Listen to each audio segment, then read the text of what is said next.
Hello friend, आप सबको स्वागत है आलिया ट्यूब में। और आज मैं विलियम ब्लेक का जिस कविता को नैरेट करने जा रहा हूँ वो है दी लैम। ये जो पोएम है ये विलियम ब्लेक का लिखा सॉन्ग्स ऑफ इनोसेंस सीरीज से लिया गया है, जिसे 1789 में पब्लिश किया गया था।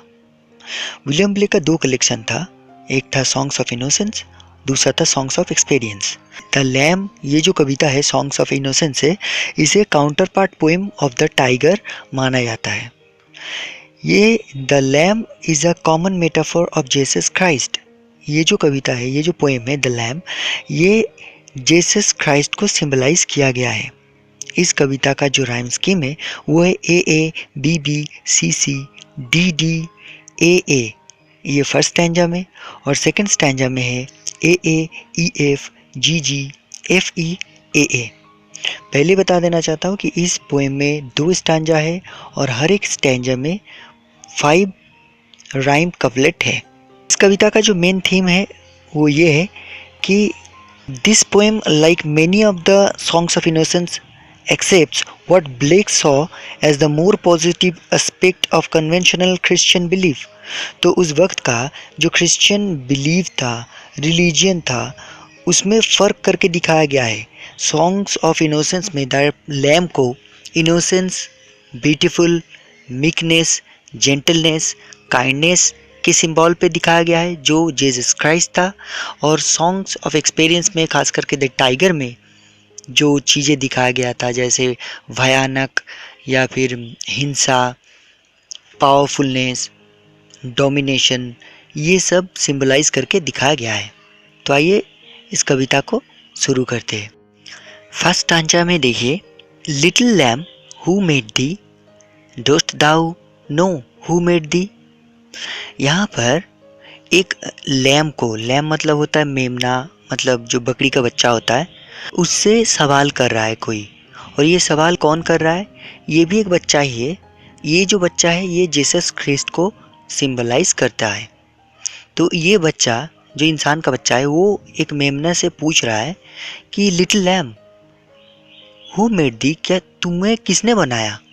डस दाउ नो, क्या तुम्हें पता है? हु मेड दी, किसने तुम्हें बनाया है? गिव द लाइफ, तुम्हें ये जिंदगी दी है।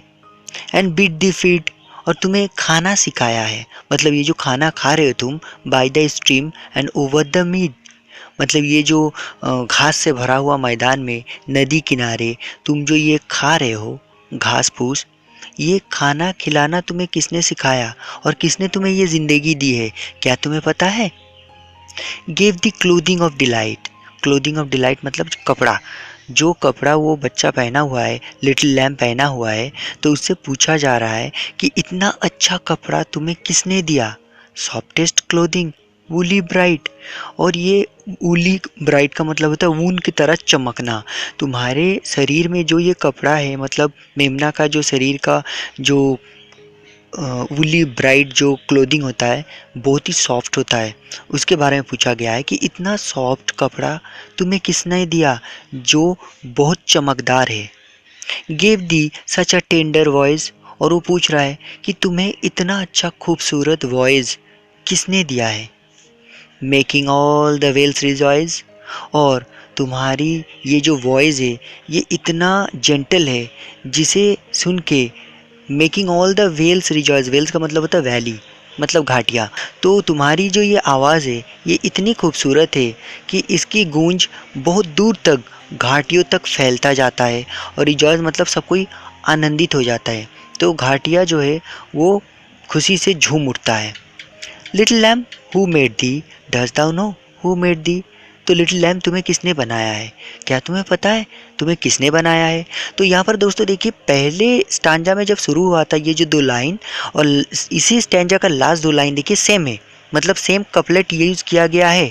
तो ये स्टैंजा में मैंने टोटल 5 कपलेट यहाँ पर पढ़ा अभी तक, जिसमें पहले 2 लाइन और लास्ट के 2 लाइन देखिए सेम कपलेट को यूज़ किया गया है। और उस लैम्प से कोई सवाल कर रहा है और उस सवाल में वो ढूंढना चाहता है कि तुम्हें किसने बनाया है। तो आइए दूसरा स्टैंजा शुरू करते हैं। अब दूसरा स्टैंजा में फर्स्ट लाइन में देखिए, little lamb I will tell thee, little lamb I will tell thee. तो लिटिल लैम्ब मैं तुम्हें बताऊंगा। तो अब तक फर्स्ट स्टैंजा में जितना सवाल किया गया था उसका जवाब खुद अभी ये जो नैरेटर है, जो पोएट है, मतलब जो बच्चा जो बोल रहा था, जो पूछ रहा था लिटिल लैम्ब से, वो सवाल का जवाब देने के लिए तैयार है। अब तक पूछ रहा था तो अब वो सवाल का जवाब देगा, इसलिए वो बोल रहा है कि लिटिल लैम्ब तुम घबराओ मत, मैं तुम्हें इसका जवाब दूंगा कि किसने तुम्हें बनाया, किसने तुम्हें खाना खिलाया, किसने तुम्हें कपड़ा दिया और किसने तुम्हें इतना अच्छा वॉइस दिया, अब मैं बताऊंगा तुम्हें। तो देखिए यहाँ पर सेम लाइन को रिपीट किया गया है, little lamb I will, little lamb I will tell thee. उसके बाद he is called by thy name. तुम्हें पता है जिसने तुम्हें बनाया है वो भी तुम्हारे नाम से जाना जाता है, मतलब उसे भी लैम्ब ही जाना जाता है। तो यहाँ पर ही का मतलब हो गया God.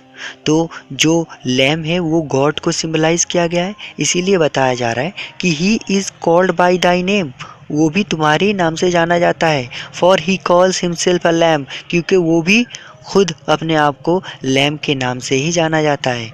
For he calls himself a lamb, himself में देखिए बताया गया, हिमसेल्फ मतलब वो खुद व खुद गॉड अपने आप को लैम्ब कहता है। उसके बाद वो बच्चा बोलता है, he is meek and he is mild, he become a little child. जिसने तुम्हें बनाया है वो मीक एंड मिल्ड का मतलब होता है शांत स्वभाव का, जेंटल। तो जिसने तुम्हें बनाया है वो भी तुम्हारी तरह एकदम जेंटल है, एकदम शांत स्वभाव का है। He become a little child, और वो खुद एक चाइल्ड बन गया है। I a child and thou a lamb, we are called by his name. तो मैं एक चाइल्ड हूँ एंड तुम, दाउ मतलब तुम, एक लैम्ब हो, एक मेमना हो। वी आर कॉल्ड, और हम दोनों मिलके, बाय हिज नेम, हमें पुकारा जाता है उनके नाम से, गॉड के नाम से। तो यहाँ पर जो चाइल्ड है और जो लैम है दोनों को ही सिंबलाइज किया गया है, यहाँ पर एज अ मेटाफोर यूज़ किया गया है गॉड से। तो जो लैम है और जो यहाँ पर चाइल्ड है जो पूछ रहा है लैम से, अब तक जो सवाल पूछ रहा था, दोनों ही गॉड को सिंबलाइज कर रहा है। उसके बाद लास्ट कपलेट में बताया है, लिटिल लैम गॉड ब्लेस दी, लिटिल लैम गॉड ब्लेस दी। देखिए सेम लाइन को रिपीट किया गया है, लिटिल लैम को बोला जा रहा है, वही बच्चा बोल रहा है उसे, गॉड ब्लेस दी, भगवान तुम्हें ब्लेस करे। उसके बाद फिर बोला जा रहा है गॉड ब्लेस दी, मतलब गॉड तुम्हें ब्लेस करे। एक ही काफलेट में 2 बार सेम लाइन को रिपीट करके यहाँ पर ये जो पोएम है ये ख़त्म कर दिया गया है।